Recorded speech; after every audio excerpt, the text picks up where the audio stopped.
ಪತ್ನಿಯನ್ನ ಕೊಂದು ಪತಿ ಆತ್ಮಹತ್ಯೆ. ಬೆಂಗಳೂರಿನ ಉಳ್ಳಾಲದಲ್ಲಿ ಘಟನೆ. ಜ್ಞಾನಭಾರತಿ ಠಾಣೆ ಪೊಲೀಸರಿಂದ ತನಿಖೆ.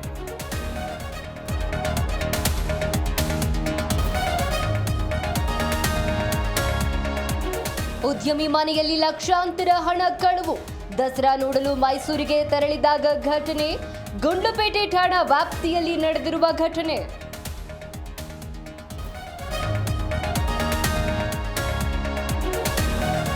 ಕರೂರು ಭೀಕರ ಕಾಲ್ತುಳಿತ ಪ್ರಕರಣ. ಬಿಜೆಪಿಯಿಂದ ಹೇಮಾ ಮಾಲಿನಿ ನೇತೃತ್ವದಲ್ಲಿ ತಂಡ ರಚನೆ. ಸ್ಥಳಕ್ಕೆ ಭೇಟಿ ನೀಡಿ ವರದಿ ನೀಡಲಿರೋ ಟಿ.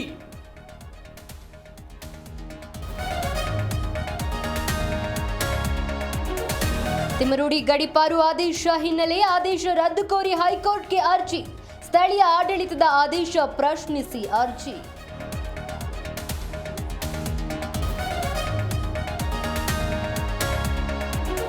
ಅಕ್ಟೋಬರ್ 2ಕ್ಕೆ ಬೆಂಗಳೂರಿನಲ್ಲಿ ಮಾಂಸ ಮಾರಾಟ ನಿಷೇಧ. ಗಾಂಧಿ ಜಯಂತಿ ಪ್ರಯುಕ್ತ ಪ್ರಾಣಿ ವಧೆ ಮಾಡುವಂತಿಲ್ಲ. ಜಿಬಿಎ ಆಯುಕ್ತರಿಂದ ಆದೇಶ.